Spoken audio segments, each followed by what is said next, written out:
Nova série. Eu gostei desse negócio da gente estudar o livro, hein? Ok? Então, nós vamos, ao longo dessa série, conversar e pensar um pouco a respeito de alguns assuntos muito importantes. Nós vamos ter como base um livro da Bíblia, este agora do Antigo Testamento, chamado Juízes. Ok? O livro de Juízes. E como nós estamos abrindo a série hoje eu quero fazer uma reflexão um pouco mais geral, quanto a essa perspectiva do tema que a gente está usando, fora do trilho, quando a vida não segue a rota de Deus, ok? E hoje eu quero pensar com você um pouquinho sobre essa questão de uma sociedade que vive fora do trilho. Um dos maiores equívocos que nós cometemos como sociedade, como pessoas, seres humanos, é acharmos que a vida ela é neutra, ok? Essa ideia de que o que nós vemos, o que nós lemos, o que nós assimilamos, as conversas que a gente tem, isso não nos afeta. Ok?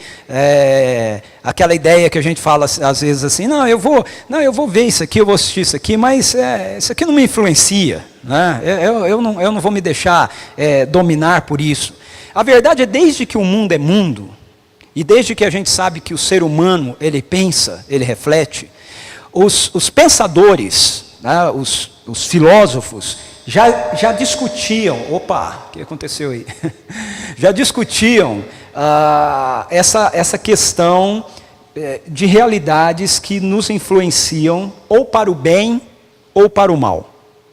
Okay? Isso não é novidade. Se você pegar qualquer filósofo antigo, por exemplo, se você pegar alguns textos de Platão, ou então de Sócrates, alguns textos pré-socráticos de filósofos antes de Sócrates, que a gente tem alguns extratos desses filósofos, e você ler, você vai ver que naquela época eles já tinham essa perspectiva de discutir a moral, de discutir as escolhas e as opções que a gente faz, de tentar entender, por que nós, seres humanos, às vezes fazemos coisas que nos levam para um lado que produz coisas boas, e por que às vezes nós, seres humanos, acabamos agindo e tomando decisões que nos levam para outro lado, enquanto sociedade, e que acaba gerando coisas más. Não é? Então, filósofos das mais diversas épocas, das mais diferentes culturas, se você for para o Oriente, por exemplo, e pegar alguns filósofos orientais, você vai encontrar a mesma coisa. Eles sempre discutiram essa questão relacionada à humanidade, a caminhos que a humanidade toma, que ora leva a humanidade, a sociedade, para a construção de algo bom, de uma vida decente, e ora leva a sociedade para a construção de algo ruim, de algo que na verdade vai deteriorar a realidade social que nos cercam. Então, essa perspectiva do bom e do ruim, do certo e do errado, sempre foi uma discussão presente dentro da sociedade humana. Okay? Várias culturas ao longo da história, muitas vezes tomaram caminhos que acabou levando a sociedade a uma situação de vida drástica. Quando a gente lê a história humana, a gente percebe momentos na história da humanidade onde a postura da sociedade, os valores que foram agregados à sociedade, aquilo que foi defendido por aquela época, acabou gerando uma consequência funesta, uma consequência de caos, uma consequência de desagregação social dentro da história, dentro da vida das pessoas, a família, ora, por exemplo, fomentando a imoralidade, ora fomentando a violência, ora fomentando o racismo, Então, isso depende do período da história que a gente pega e da realidade que a gente venha analisar. É interessante que quando a gente olha para o contexto contemporâneo que nós estamos vivendo, e os historiadores, os pensadores, os filósofos, né, têm chamado esse período aqui, isso tem uma discussão acadêmica um pouco mais maior, mas não vem o caso aqui, mas assim, naturalmente, né, convencionalmente, esse nosso contexto social tem sido chamado de pós-modernidade. Então, a gente ouve muito essa palavra hoje, né? A geração pós-moderna, a era pós-moderna, o mundo pós-moderno, né? Em termos acadêmicos, isso é muito discutido ainda, mas em termos gerais, essa é a linguagem que a gente tem usado. E quando a gente olha para essa perspectiva, nós podemos perceber que nós vivemos dentro de um contexto, principalmente do contexto ocidental pós-moderno, um momento na nossa história, onde há uma insistência, né, em tornar as coisas, as realidades cinzas. Né? Tirar o preto do branco. Né? Isso é uma reação, né, que vem da nossa sociedade por vários motivos, né, mas um desses motivos é essa ideia, principalmente na perspectiva ocidental, é essa ideia de que a verdade ela não pode ser definida como absoluto. A verdade é uma realidade relativa. Ela depende muito do seu ponto de vista, muito do que você entende, do que você acredita, daquilo com que você concorda. Então preste atenção nisso, está sempre em você. Então nós seres humanos, de forma individual, okay, nos tornamos de certa maneira a medida daquilo que é a verdade. E isso passa muito dentro da perspectiva dos nossos sentimentos. Okay? Dos nossos sentimentos. O contexto da realidade disso que a gente tem chamado de sociedade pós-moderna valoriza muito o sentir, né? a emoção, okay? Mais do que a razão. Não é? Então, a emoção é importante, okay? Eu acho que um dos erros que nós cometemos, que nós chamamos de idade moderna, é que a gente descartou completamente a perspectiva da emoção ou do subjetivo, e tudo se tornou muito racional.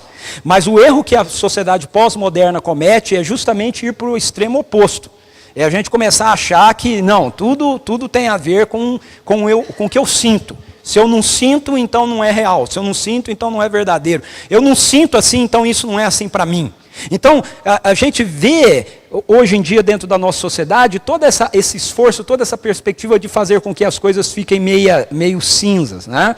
Então, por exemplo, eu cresci dentro de um contexto onde era muito claro, nas histórias bíblicas, nas histórias infantis, quem era o vilão e quem era o mocinho. Né? O vilão é o mal da história, e o mocinho é o cara bom da história. Né? Em inglês, né, a gente fala o good guy, né? O cara bom. Né? E você tem o cara mau. Né? Então, era muito comum isso. Eu cresci ouvindo histórias, por exemplo, da Disney, né? Onde a Malévola, olha o nome dela, ela era a Malévola. Ela era má.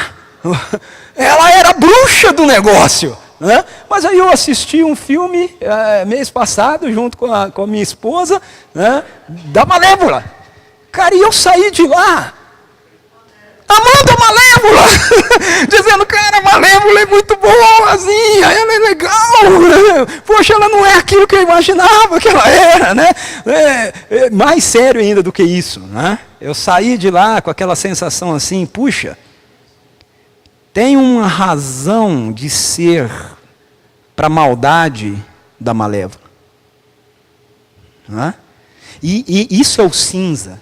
Okay? Veja, eu gostei muito do filme, achei muito bacana. Né? Não sei se a história da Malévola é aquela ou a outra que me contaram. Né? Mas, se você prestar atenção nos filmes, nos livros que são escritos hoje, filmes que são feitos hoje, a ênfase está sempre dentro dessa perspectiva de tornar cinza o que antes era muito claro. O que é o bem e o que é o mal. O que é o certo e o que é errado. Quem é o cara bom, quem é o cara ruim. Só que hoje é apresentado as coisas de uma forma que você fala assim, bom, o cara ele é ruim, mas ele não é tão ruim assim. Ele é mal, mas não é tão mal assim. Né? Hoje em dia tem uma expressão que a gente usa que é o anti-herói. Né? É o anti-herói. O cara não é vilão. Ele não é vilão. Antes ele era vilão, mas agora ele não é mais vilão. Ele é um anti-herói. Né? Ou seja, ele é um vilão meio herói. Né? Meio herói, meio bonzinho. Né? Jack Sparrow. Capitão Jack Sparrow. Né? Quem não assistiu Os Piratas do Caribe não vai entender, né? Mas quem assistiu Os Piratas do Caribe, quem é que não é fã do Jack Sparrow? Todo mundo gosta do Jack Sparrow. Okay? Mas pirata era ruim. E o Jack Sparrow ele representa bem isso. Ora, ele é aquele cara mal, enganador e tal, mas ora ele faz aquilo que é o correto, aquilo que é o certo. O que é interessante é que na perspectiva da espiritualidade bíblica, isso não é novo. Ok?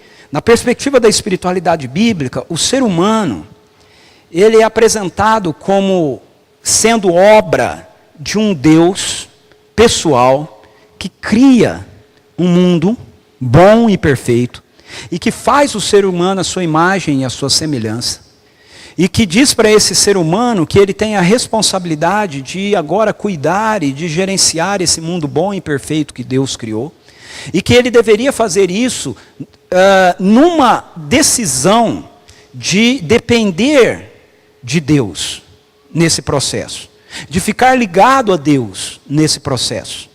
Mas o ser humano, ele faz a escolha de romper com Deus e de tocar a vida dele sem Deus. Conhecer o bem e o mal sem estar se relacionando com Deus.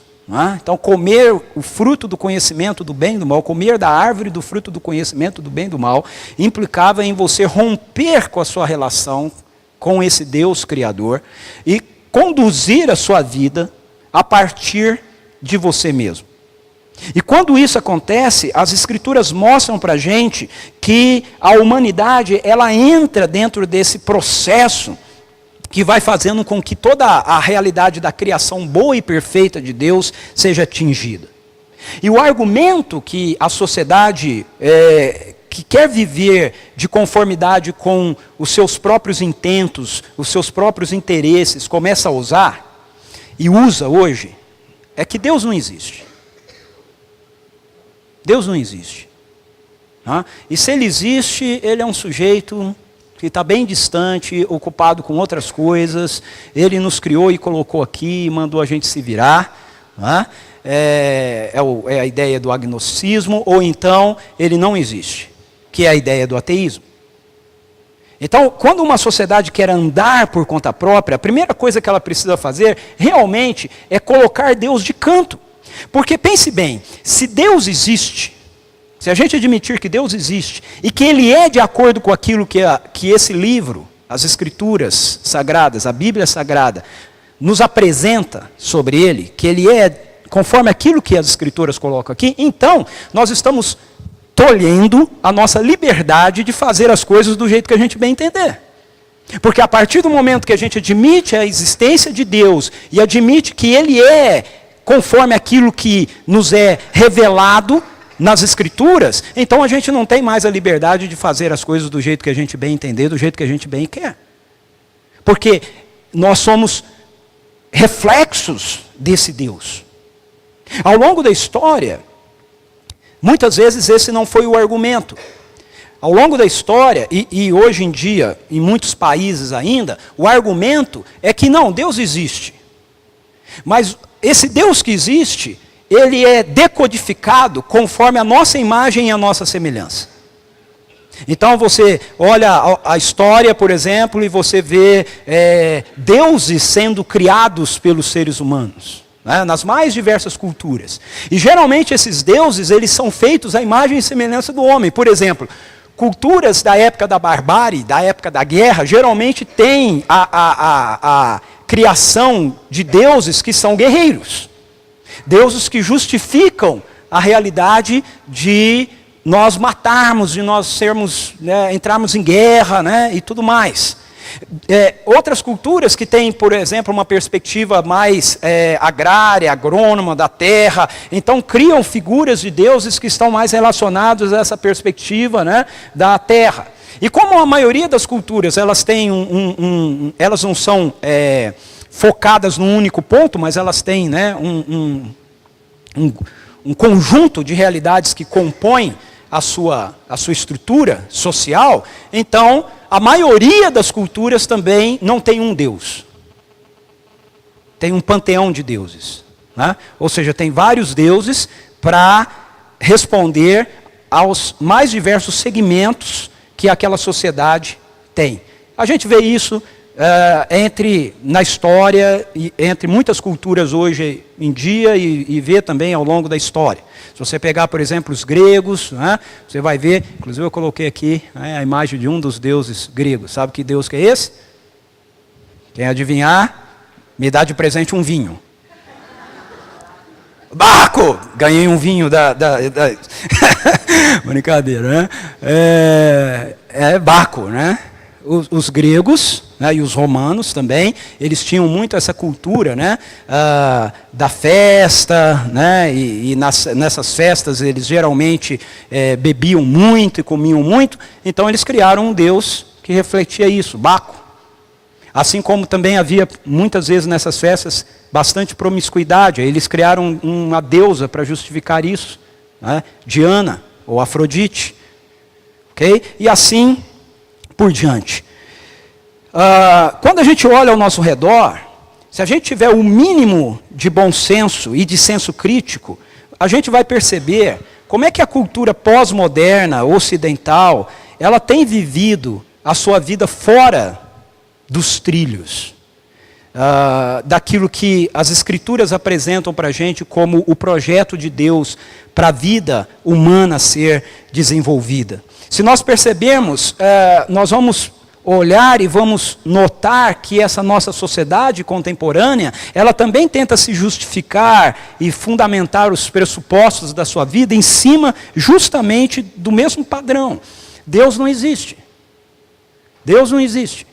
A gente ouve isso de muitas pessoas, as universidades muitas vezes batem em cima dessa ideia, né, de que Deus não existe, e se Ele existe, então Ele é entendido, Ele é visto, Ele é apresentado de conformidade com aquilo que é o interesse humano, né, o nosso interesse humano.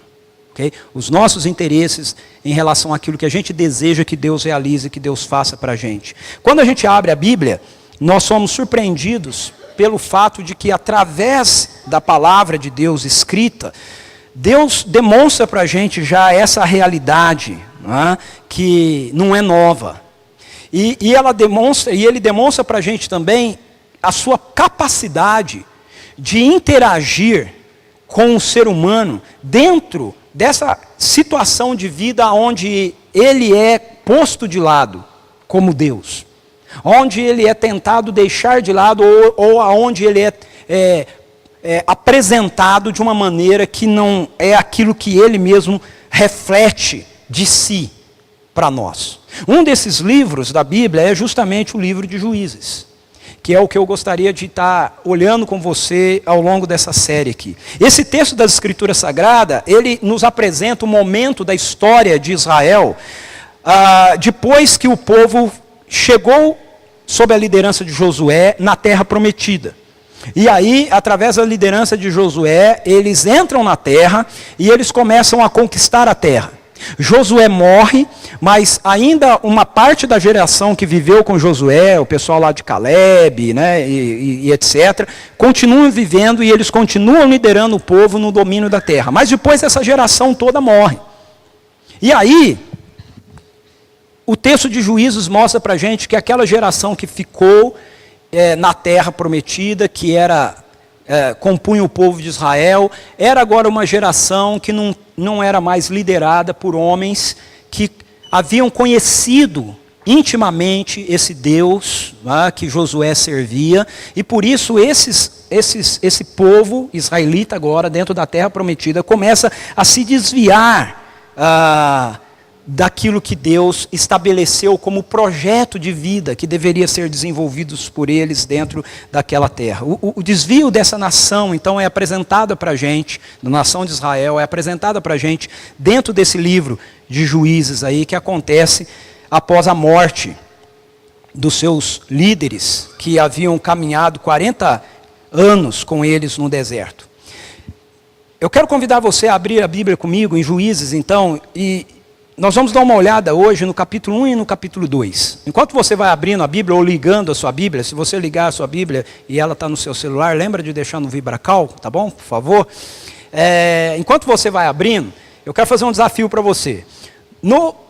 Na série que a gente terminou, a gente usou o livro de 1 Pedro, e aí a gente fez aquele desafio da gente ler os capítulos, né? E eu acho que algumas pessoas leram, e eu acho que foi bem bacana. Eu quero fazer o desafio para você, para a gente ler o livro de Juízes. Agora vai ser um pouquinho mais complicado, não dá para ficar indo ler, voltando, né? Mas essa semana eu quero desafiar você a ler os 3 primeiros capítulos de Juízes. Capítulo 1, capítulo 2, capítulo 3. Ok? Então anotou a tarefa aí para casa? Capítulo 1, capítulo 2, capítulo 3 de Juízes. Então vamos lá. Quando a gente abre o livro de Juízes, a gente vai ver que uma sociedade fora dos trilhos é aquela que confia em suas decisões ao invés de buscar a orientação de Deus. O que é interessante no início do livro de Juízes é perceber justamente isso. É perceber como sutilmente a nação de Israel ela vai se desviando do princípio de se relacionar com Deus para o princípio de confiar em si mesma. Observe esses textos aí. Juízes 1:1 diz assim: depois da morte de Josué, os israelitas perguntaram ao Senhor. Veja, Josué já morreu. Mas eles continuam perguntando ao Senhor, eles continuam questionando o Senhor, eles continuam indo até Deus para receber orientação de Deus. Depois da morte de Josué, os israelitas perguntaram ao Senhor: quem de nós será o primeiro a atacar os cananeus? E porque eles consultam o Senhor está envolvido com eles, naquilo que eles têm que fazer. O verso de número 4 diz assim: quando os homens de Judá atacaram, porque Deus disse que quem devia atacar primeiro era Judá, o Senhor entregou os cananeus e os ferezeus nas mãos deles. E o verso 19 diz assim: o Senhor estava com os homens de Judá. É importante a gente compreender o contexto histórico imediato do que está acontecendo aqui. Ok? Porque quando a gente lê textos como esse, você lê assim e fala assim: nossa, eles consultaram Deus, quem que deveria primeiro atacar? E aí Deus mandou atacar. E aí Deus estava com eles. E aí Deus... Então quer dizer que Deus concorda com matar, né? E textos como esses aqui foram usados muitas vezes ao longo da história pela igreja, ok? Para justificar, por exemplo, violência, para justificar guerras, né? E tudo mais, ok? Veja, a primeira coisa que a gente tem que entender aqui é o seguinte: isso é um livro histórico. Esse livro não é um livro que tem mandamentos para a gente, ok? Não é que Deus está mandando a gente guerrear, Ele não está mandando. O que o livro está mostrando para a gente é que Deus se relaciona conosco dentro do contexto da nossa vida. E no contexto da vida deles, era um contexto vivido nessa época de guerras, de conquistas, né, era a época da barbárie, a época do ferro, né, da idade do ferro. Então, como é que Deus se relaciona com eles? Deus se relaciona com eles dentro desse contexto, dentro dessa realidade. Nenhuma nação sobreviveria se ela fosse uma nação de poetas. Ok? Nessa época. Nenhuma nação sobreviveria. Então, não é Deus que está fazendo as guerras. Não é Deus que está promovendo isso. Mas essa é a realidade com a qual o ser humano estava inserido e lidando. E Deus entra dentro dessa realidade. Ok? Esse povo que vivia, então, nessa terra de Canaã, de acordo com a Bíblia, era um povo que tinha atingido uma medida de violência tal que não justificava mais eles continuarem ocupando a posição que eles ocupavam. E Deus leva o povo de Israel para ali, e o povo de Israel tinha que entrar na terra, conquistar a terra e banir essas pessoas dali. Eles tinham que ir viver em outro lugar, não mais ali, naquela terra, na terra de Canaã. Ok? E Deus então está envolvido com o povo nesse processo. O que é mais importante para a gente nesse texto aqui entender é essa ideia de que o Senhor era consultado para saber o que eles deveriam fazer. A gente deve ir para a guerra? A gente não deve ir para a guerra? Se vai para a guerra, quem que vai atacar? Quem é o primeiro? Então Deus era consultado. Por que isso é importante? Porque entre as nações daquela terra, não era essa a prática. Aquelas nações eram nações guerreiras. Então elas já partiam do pressuposto de que era guerra que tinha que ter. Então eles não iam aos deuses consultar os seus deuses se eles iam para a guerra ou não iam para a guerra. Eles iam para a guerra. Já estava resolvido. O negócio é guerra. Okay? Então o que eles faziam? O que eles faziam eram sacrifícios aos seus deuses para agradá-los, para que eles pudessem ser bem-sucedidos na guerra. Então essa era a ação deles. Não era ir consultar Deus. Era, vamos sacrificar, vamos fazer sacrifícios para os nossos deuses, para agradá-los, para a gente poder ir para a guerra e a gente poder ser bem-sucedido. Então a vitória e a derrota nessas guerras eram medidas de acordo com se você conseguiu ou não conseguiu agradar o seu Deus. Mas o que está acontecendo aqui, em Juízes, é diferente disso. Eles não estão indo fazer sacrifícios para tentar agradar a Deus, para então eles irem para a guerra e ganhar a guerra. Eles querem saber, Senhor, o Senhor mandou a gente conquistar a terra. E aí? Como é que a gente vai fazer isso? Quem que vai? Qual das tribos deve ir primeiro? Como deve ser a estratégia? Então a ênfase que é importante a gente notar aqui é justamente essa perspectiva de que eles vão consultar o Senhor. Mas o que acontece? Com o passar do tempo, essa consulta deles ao Senhor começou a ser deixada de lado. Porque eles começaram a ganhar as batalhas, eles começaram a se tornar um povo famoso, eles começaram, as outras nações que interpretavam os deuses assim, o Deus deles é bem mais forte que o nosso Deus. Né?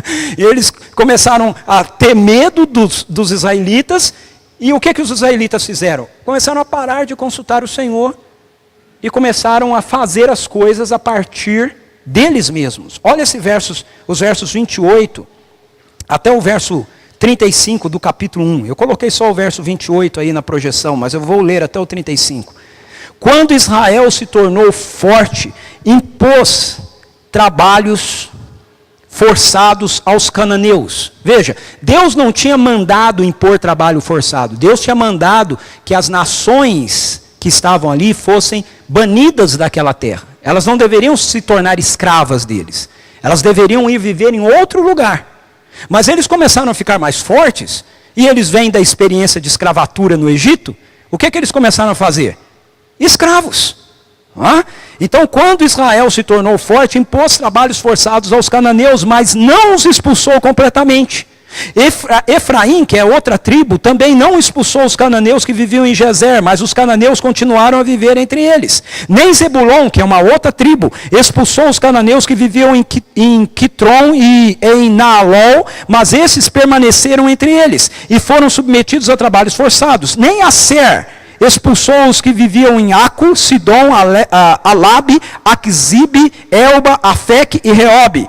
E por esse motivo o povo de Aser vivia entre os cananeus que habitavam naquela terra. Nem Naphtali expulsou os que viviam em Bet-Semes, em Bet-Anate, mas o povo de Naphtali também vivia entre os cananeus que habitavam a terra, e aqueles que viviam em Bet-Semes e em Bet-Anate passaram a fazer trabalhos forçados para eles. Os amorreus confinaram a tribo de Dan à serra central, não permitindo que descessem o vale. E os amorreus igualmente estavam decididos a resistir no monte Eres, em Aijalon e em Saalbim, mas quando as tribos de José ficaram mais poderosas, eles também foram submetidos a trabalhos forçados.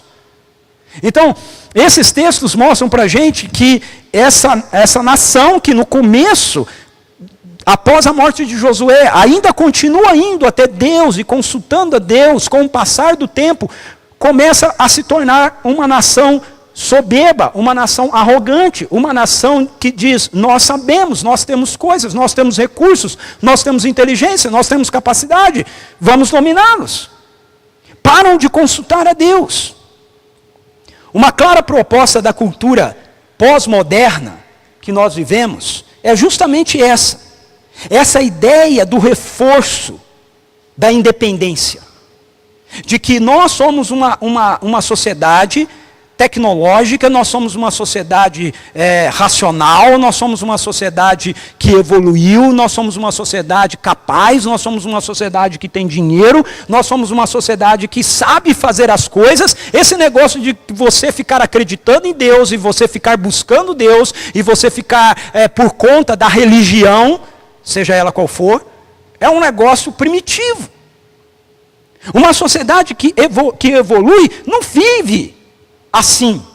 E aí, aqui, no nosso contexto, a gente aponta para países, né, lá da Europa, e a gente diz assim, olha, veja como vive a Holanda, veja como vive a Suécia, veja como vive tal país. Países de primeiro mundo, muito bem estruturados, muito bem articulados. E eles são ateus. Mas eu quero chamar a sua atenção para um detalhe. Não foi o ateísmo que construiu esses países. Não foi o ateísmo que construiu a Holanda. Não foi o ateísmo que levantou a Suíça. Não foi o ateísmo que desenvolveu o que a Alemanha é. Esses países foram berços do cristianismo e do cristianismo reformado. O que fez com que esses países fossem o que são é justamente a realidade dos postulados da fé cristã.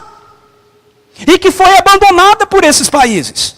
Que é abandonada por eles, mas que hoje ainda não experimentaram o reflexo desse abandono. Se bem que em alguns já começa a experimentar um pouquinho desse reflexo.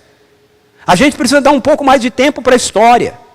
Um pouco mais de tempo para o ateísmo, para o agnosticismo, ser aquilo que rege essas culturas, para então a gente dizer, olha só, o que essa filosofia de vida gerou.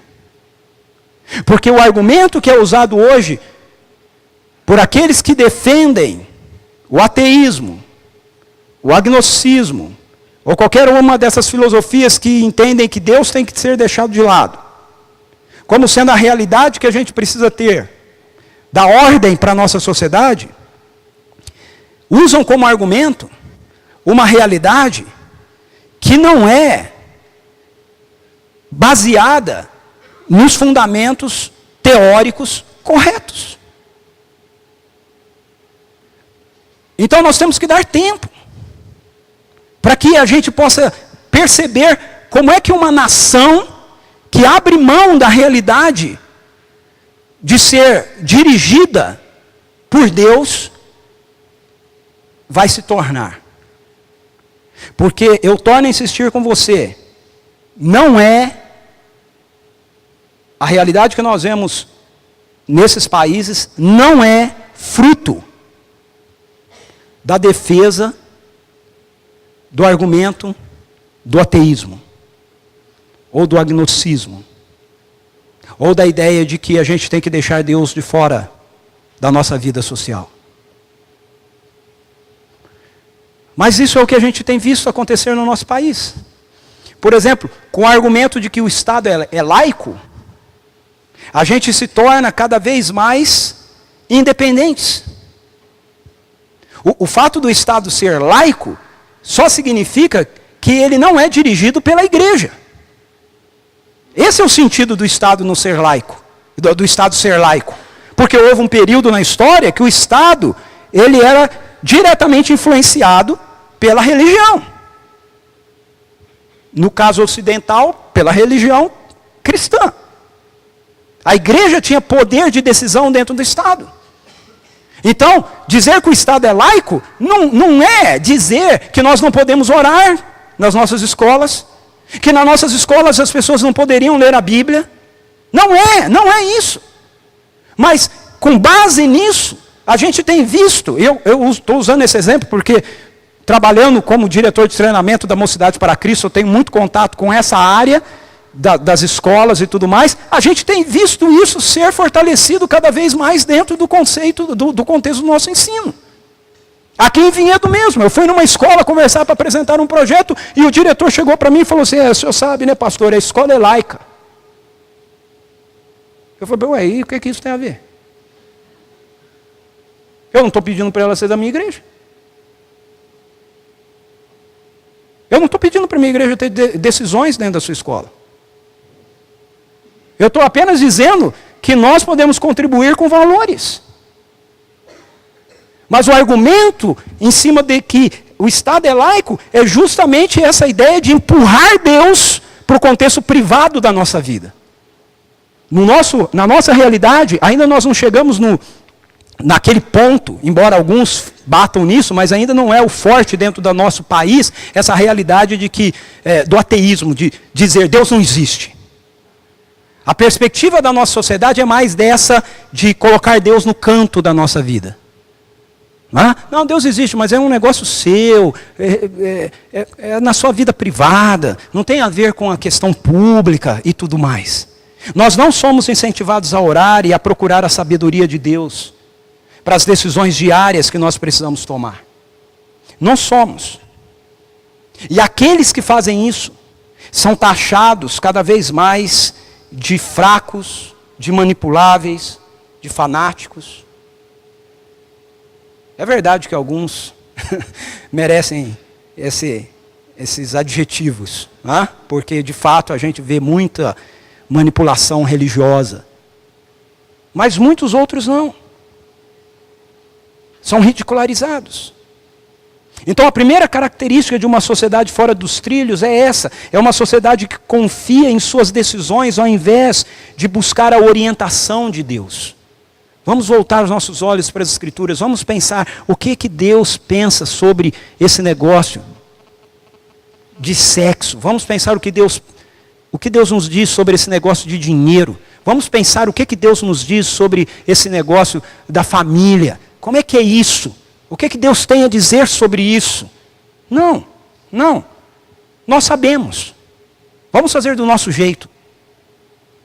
Segunda característica que a gente vai encontrar aí no livro de Juízes, é que uma sociedade fora dos trilhos não leva em consideração a vontade de Deus.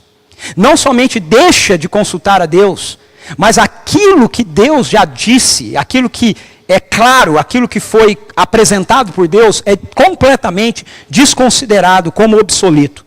O livro dos Juízes nos mostra que os israelitas, eles não somente deixaram de consultar o Senhor para a tomada das decisões deles, mas eles também, com o passar do tempo, deixaram de acreditar que Deus tem uma vontade claramente estabelecida para a existência da humanidade. Você sabia disso? Deus tem uma vontade claramente estabelecida para a existência da humanidade. O livro de Juízes apresenta isso para a gente, capítulo 2, versículo 1 e 2 diz assim: o anjo do Senhor subiu, que é uma expressão para falar quando Deus ele entrava, no meio da nossa história, assumindo uma forma meio humana. Então o anjo do Senhor subiu de Gilgal a Boquim e disse: tirei vocês do Egito e os trouxe para a terra que prometi com juramento dar a seus antepassados. Eu disse: jamais quebrarei a minha aliança com vocês, e vocês não farão acordo com o povo desta terra, mas demolirão os seus altares, porque vocês não me obedeceram. Veja, esse texto mostra para a gente que no contexto histórico original desse texto, o Senhor Deus havia exposto para eles, e isso foi feito através da lei de Moisés, qual era a vontade dele em relação ao povo de Israel quando eles entrassem na terra de Canaã. E o que ele disse para aquele povo é que eles não deveriam fazer de ninguém escravo, eles deveriam bani-los dali. Eles não deveriam se associar com aquelas nações, eles não deveriam negociar os valores da lei com aquilo que as demais nações viessem a apresentar para eles. Mas com o passar do tempo, o que o povo começou a fazer? O povo começou, porque se tornou mais forte, dominar essas nações e não expulsá-las, mas deixá-las vivendo ali. E com isso eles começaram a negociar os valores da lei com essas nações. Hoje em dia, Deus se expressa para nós, a sua vontade para nós, através da sua palavra escrita. Naquela época era através da lei de Moisés. Hoje é através da sua palavra escrita, da Bíblia. Então, como os israelitas recebiam instruções através da lei, de como é que eles deveriam proceder, como é que eles deveriam viver, como eles deveriam agir, em realidade, a cultura que eles estavam inseridos e com a qual eles iriam se deparar. A palavra de Deus foi inspirada e preservada para nos mostrar a história da redenção e como é que nós, quando nos rendemos àquilo que Deus está fazendo na redenção dessa história, devemos interagir como o seu povo em missão no mundo, com a cultura que nos cerca. Eu estava falando sexta e sábado, agora em registro, sobre esse negócio de nós sermos o povo de Deus em missão no mundo, e é importante a gente entender o seguinte, me fizeram uma pergunta lá e eu tentei explicar isso, não me importa, ok? Não é bem que não me importa, assim, mas não é, o fundamental não é, para mim, não é se as pessoas que não se renderam ainda ao Evangelho vivem do jeito que Deus diz que a vida deve ser. Porque na minha perspectiva, na minha tese pessoal, isso é impossível para pessoas que estão mortas nos seus delitos e pecados. Então, esse negócio de que a gente precisa ter um país governado por leis cristãs, que nós precisamos de ter um governo cristão, que a história já mostrou para a gente o que faz com isso aí. Certo? Isso faz com que o poder suba na cabeça e faz com que a gente haja da mesma maneira que aqueles que não são cristãos acabam agindo. E aí o nosso testemunho é pior, porque a gente ainda está fazendo isso em nome de Deus. Então a minha tese pessoal é que não é com isso que nós, como igreja, deveríamos nos preocupar. O que me preocupa é quando nós, aqueles que afirmam ser parte do povo de Deus, aqueles que afirmam que são a igreja de Deus, não entendem que nós estamos inseridos dentro dessa cultura que nos cerca, para que nós sejamos sal nessa terra e luz nesse mundo. Para que a gente tenha valores que, vivenciados por nós, possam influenciar a vida de outros. E não impor com leis os valores que a gente tem, que a gente tem, e aí a gente acha que os outros têm que viver. Não é esse o processo. O processo é, a nossa vida tinha que ser de tal maneira vivida, que as pessoas olhassem para a gente e dissessem assim, uau, eu quero viver isso. Eu quero isso aí para mim também. Nós deveríamos ter um estilo de vida que fizesse a gente ser sal, penetrasse, né, nas culturas, na cultura, de uma forma que os nossos valores, então, fossem apresentados e as pessoas começassem a dizer, puxa, eu quero agir assim. Então, nós precisaríamos, por exemplo, eu oro, e quando eu falo para a juventude, assim, por falar nisso, segunda-feira, amanhã, viu galera, Mosaico, vai ter uma palestra maravilhosa aqui, viu? Para adolescentes e jovens aqui, sobre profissões, sobre o mercado aí de trabalho, como é que está isso aí a nível mundial. Então venham, hein? Pessoa que vai dar aí é PhD nessa área, maravilhoso, hein? Manda teu filho, vem. E você que não é jovem, mas quer saber também, vem, né? Quem sabe você está aí numa linha que não é aquela que vai pegar, né? Mas eu estou falando isso pelo seguinte, eu oro porque a gente critica, eu sou o primeiro, ok? Eu critico muitas novelas da Rede Globo. Mas eu fico me perguntando, cadê os escritores de novela que possam ter um enredo, escrever um enredo que seja bom, que prenda a atenção das pessoas, que seja impactante e que apresente valores. Aí o que a gente faz? A gente vai para um outro canal de televisão aí e faz novela bíblica. Meu amigo, cristão não precisa assistir novela bíblica, leia a Bíblia. Leia a Bíblia, vai ser muito mais fiel. Não, eu estou assistindo lá a novela de Elias. Seria melhor se tivesse lido 1 Reis. O que a gente precisa é que nossos filhos façam faculdades, estudem e possam escrever novelas. Novelas tão boas que a Rede Globo, quando lê o negócio... Rapaz, eu quero comprar essa novela aqui. Eu quero comprar essa novela. Mas para isso a gente precisa ter essa convicção de que Deus tem um jeito adequado, o jeito correto para a humanidade viver. O povo de Israel sabia disso, mas o povo de Israel se distanciou disso.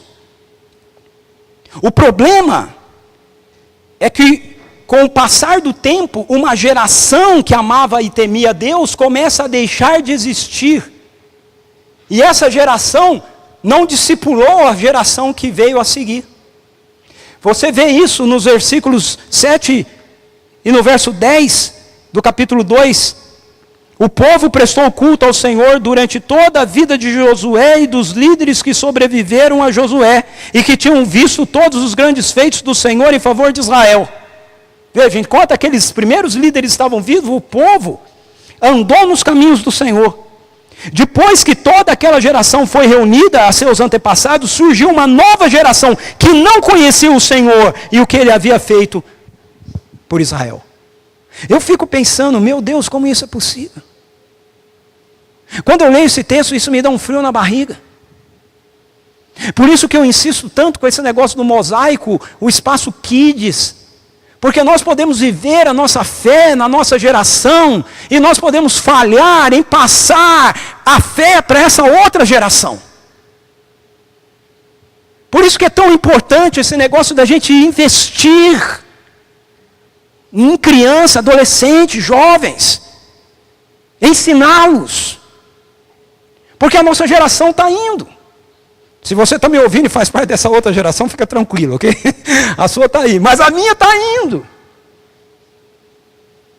E aí, será que isso vai acontecer de novo? Olhando ao redor, nós podemos perceber que cresce cada vez mais uma geração que não conhece o Deus que é revelado em Jesus Cristo. Na minha época, era muito difícil você conversar com alguém, mesmo que essa pessoa não fosse na igreja, e essa pessoa não te soubesse princípios básicos a respeito dos valores de Deus. Hoje em dia cresce um número cada vez maior de adolescentes, de jovens com quem eu converso, e o sujeito diz assim, mas eu nunca ouvi falar disso. Eu me lembro a surpresa que eu tive quando a primeira vez, estando numa escola, um menino viu a minha Bíblia e disse assim, o que é isso? Eu falei, é uma Bíblia. Ele falou, nossa, é mesmo? Posso ver? E eu dei na mão dele e ele começou a folhear e falou, eu nunca tinha visto uma Bíblia. Eu nunca tinha visto uma Bíblia. Nunca tinha pego uma Bíblia.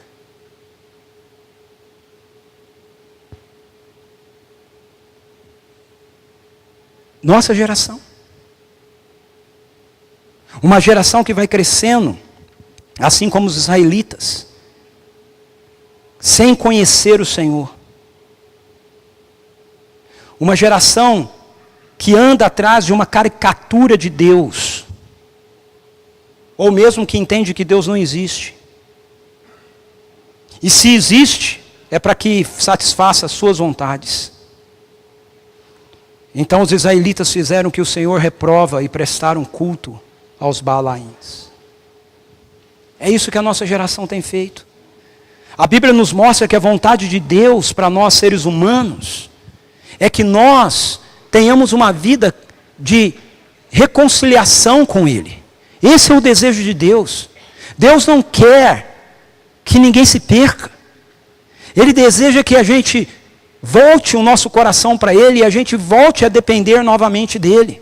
Veja, quando o apóstolo Pedro ele está pregando lá para os judeus no livro de Atos, a primeira pregação que ele faz depois que o Espírito Santo é derramado, ele termina dizendo assim, arrependam-se, pois, e voltem-se para Deus, para que os seus pecados sejam cancelados, para que venham tempos de descanso da parte do Senhor, e Ele mande o Cristo, qual lhes foi designado, Jesus. Esse é o desejo de Deus, que nós nos arrependamos, que a gente volte o nosso coração para Ele, para que Ele possa então trazer a plenitude da realidade do seu reino para o nosso meio. Mas o que é que a nossa sociedade tem feito? Nossa sociedade tem se tornado uma sociedade obstinada diante do amor de Deus. Nós insistimos em desconsiderar a realidade da sua vontade e manter a pauta da nossa existência a partir daquilo que nós entendemos que a vida deve ser. E aí, quando a vida não acontece, quando as coisas que nós esperamos não acontecem, quando nós não consideramos qual é a vontade de Deus para os nossos relacionamentos, para o nosso casamento, para a criação dos nossos filhos, para os nossos negócios, para o nosso lazer, para as nossas finanças, e o resultado disso não é aquilo que a gente espera que fosse para a nossa vida, a gente ainda fica bravo com Deus. Se Deus é amor, por que Ele deixou isso acontecer na minha vida? Talvez seja porque aquilo que Ele disse que eu e você deveríamos fazer da nossa vida, nós resolvemos não fazer. Por fim, o livro de Juízes mostra para a gente que uma sociedade fora dos trilhos tem que lidar com as consequências de suas escolhas.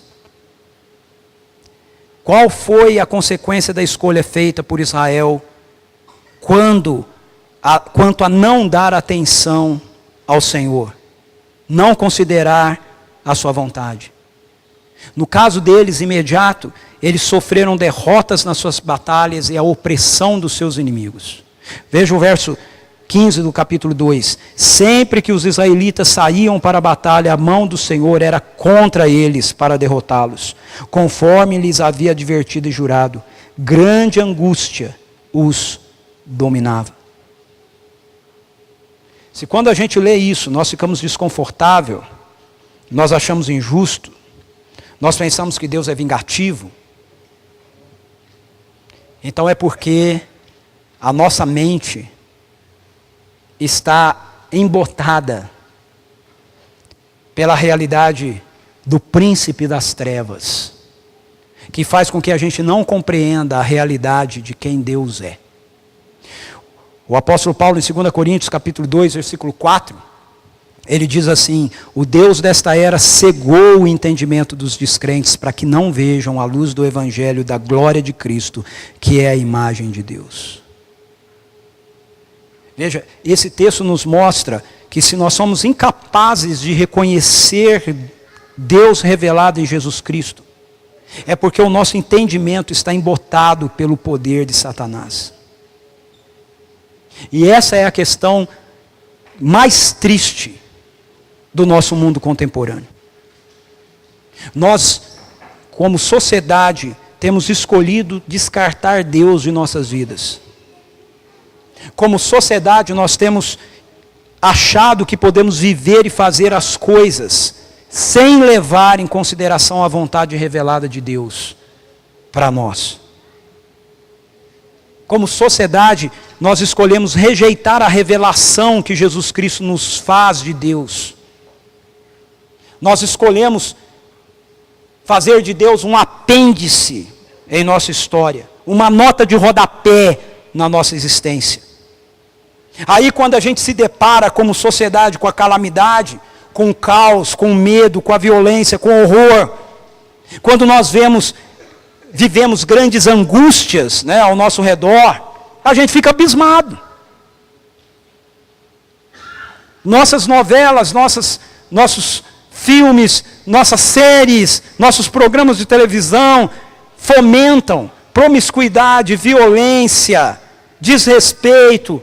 E aí, um jovem vai e mata o pai, e a gente fala: que sociedade é essa que a gente está vivendo, meu Deus do céu? Os livros mais vendidos hoje nas nossas livrarias são livros de feitiçaria, bruxaria, vampirismo e tudo mais, ensinando você como é que você pratica essas coisas. E depois os nossos filhos se degradiam dentro das escolas, promovem violência, tem crises de raiva dentro da nossa casa, e a gente diz assim: o que está acontecendo? Ué, o que está acontecendo é que nós estamos colhendo aquilo que nós estamos semeando.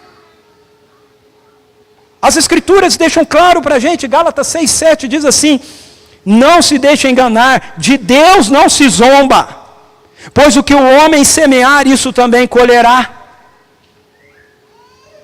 Nós podemos achar bonitinho a forma que a sociedade apresenta para a gente um desvio daquilo que é vontade de Deus, mas vai chegar um momento em que nós vamos ter que colher isso. Por favor, você precisa entender isso, meu querido e minha querida. Uma sociedade que escolhe patrocinar a vaidade, a violência, a promiscuidade, o apego às coisas, o preconceito, a maldade, a indiferença, a ganância, vai colher o que ela está semeando. Vai colher, porque de Deus não se zomba. E quando isso acontece, o que é que a gente vai fazer? A sociedade pós-moderna arrogantemente vai culpar Deus. Ela vai culpar Deus, vai dizer, mas Deus não é amor? Por que deixou fazer? Por que deixou acontecer tal coisa? A nossa sociedade procura muitas vezes justificar as coisas que faz, dizendo assim, não, mas algo que me faz sentir tão bem, algo que é tão puro, né? Tão bonito, né? Tão romântico, né? Não pode fazer mal. Não pode ser do mal. Vai, segue por esse caminho. Agora, eu preciso encerrar essa manhã afirmando um ponto básico que a gente vai encontrar ao longo de toda a carta, de todo o livro de Juízes. Que é esse aqui, ó. Então o Senhor levantou juízes que os libertavam das mãos daqueles que os atacavam. Mesmo assim, eles não quiseram ouvir os juízes, antes se prostituíram com os outros deuses e os adoraram. Ao contrário dos seus antepassados, logo se desviaram do caminho pelo qual os seus antepassados tinham andado, o caminho da obediência aos mandamentos do Senhor. Sempre que o Senhor lhes levantava um juiz, ele estava com o juiz e o salvava das mãos de seus inimigos enquanto o juiz vivia. Pois o Senhor tinha misericórdia por causa dos gemidos deles diante daqueles que os oprimiam e os afligiam.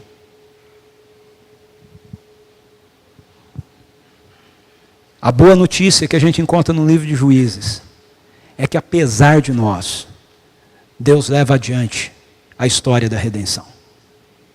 Apesar de nós, Deus continua tratando conosco com misericórdia. Apesar de podermos ter uma sociedade que o descarta, que o coloca de lado, que diz que ele não existe, ou que se existe, ele está aí para trazer satisfação àquilo que a gente quer. Ele olha para as nossas dores, ele olha para as nossas mazelas, ele olha para o nosso caos com misericórdia. E ele faz isso porque ele nos ama. Ele faz isso porque o propósito dele, através da vida de Jesus, da sua morte e da sua ressurreição, não é nos condenar, é nos perdoar, é nos trazer de volta para si. Por isso, no lugar de sermos obstinados diante de Deus, nós deveríamos seguir aquilo que Deus nos diz em Tiago, quando ele fala assim: aproximem-se de Deus e ele se aproximará de vocês. Pecadores, limpem as mãos, e vocês que têm mente dividida, purifiquem o coração. Entristeçam-se, lamentem-se e chorem. Troquem o riso por lamento e a alegria por tristeza. Humilhem-se diante do Senhor e Ele os exaltará. Ao invés de nós respondermos com obstinação a Deus, nós deveríamos responder com quebrantamento a Ele. Sabe por quê? Porque através da sua vida perfeita, através da sua morte, como pagamento da nossa dívida de rebelião, e através da sua ressurreição, como expressão de vitória sobre o diabo e o pecado, Jesus pôde nos colocar de volta nos trilhos da vontade de Deus. Ele é o único que pode fazer isso. Por mais importante que seja nós lutarmos por leis melhores para o nosso país, a gente deve fazer isso. Por mais importante que seja a gente lutar por justiça, a gente também deve fazer isso. Uma justiça que não seja tendenciosa. Buscarmos e trabalharmos por outras realidades sociais para o nosso país. Coisas que a gente deve fazer. Mas a gente deve entender que por mais importante que essas coisas sejam, na perspectiva bíblica, nenhuma dessas coisas vai nos trazer de volta para o trilho. Somente o que Deus fez por nós, em Jesus Cristo, é que pode nos trazer nossa vida pessoal, familiar, social, de volta para os trilhos da vontade de Deus. Então eu quero terminar esse início da série aqui, convidando cada um de nós, cada um de vocês, para fazermos uma escolha. A escolha de obedecer a Deus e de se render ao Evangelho que Ele nos traz através de Jesus Cristo. Vamos orar? Feche seus olhos, curve a sua cabeça. Nós cantamos uma das nossas canções aqui, Reina em Mim. Peça isso para Ele. Vem reinar de novo em mim, Senhor. Eu gosto dessa canção.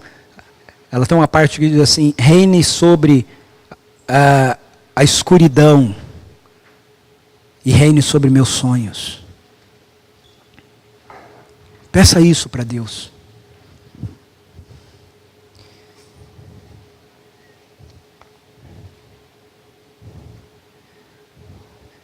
Senhor, é disso que a gente precisa, o seu governo restaurado sobre a nossa vida.